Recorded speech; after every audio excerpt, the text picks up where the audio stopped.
രാത്രി 12 കഴിഞ്ഞാൽ ഈ ക്ഷേത്രത്തിന് സമീപം പോകാൻ ആരും ധൈര്യമില്ല. കാരണം അവൾ ഇന്നും കാത്തിരിക്കുന്നു.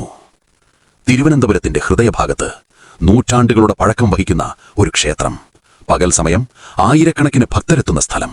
പക്ഷേ രാത്രിയായാൽ അത് മുഴുവൻ മാറിപ്പോകും. ക്ഷേത്രത്തിന് പുറത്തുള്ള ഒരു പഴയ കഞ്ഞിര മരത്തിനടിയിൽ ഒരു കഥ ഒളിഞ്ഞിരിക്കുന്നു.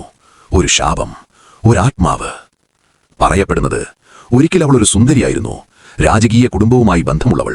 അവളുടെ ചിരി, അവളുടെ സൗന്ദര്യം എല്ലാവരെയും ആകർഷിച്ചിരുന്നു. പക്ഷേ പ്രണയം അവളുടെ ജീവിതം മാറ്റിമറിച്ചു. വഞ്ചന, വിശ്വാസത്തിന്റെ തകർച്ച. അവൾ വിശ്വസിച്ച ഒരാൾ അവളെ വഞ്ചിച്ചു. ആ രാത്രിയിൽ കാറ്റ് ശക്തമായി വീശി, മഴ പെയ്തു. കഞ്ഞിരം മരത്തിനടിയിൽ അവൾ വീണു.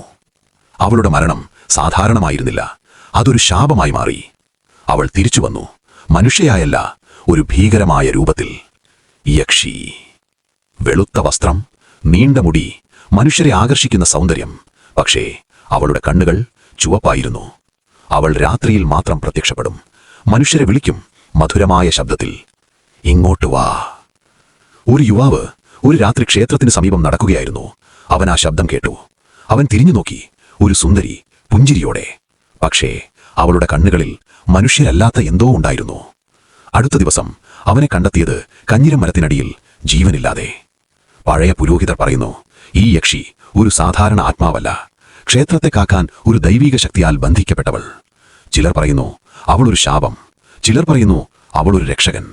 ഇന്നും രാത്രി ആഴമായാൽ കാറ്റിൽ അവളുടെ ചിരി കേൾക്കും, കാൽച്ചുവടുകൾ, പിന്നിൽ നിന്നാരോ നടക്കുന്നതുപോലെ. പക്ഷേ തിരിഞ്ഞു നോക്കുമ്പോൾ ആരുമില്ല. ഇന്നും ആ കഞ്ഞിരമരത്തിനടിയിൽ അവൾ കാത്തിരിക്കുന്നു. നിനക്ക് ധൈര്യമുണ്ടോ അവിടെ പോകാൻ?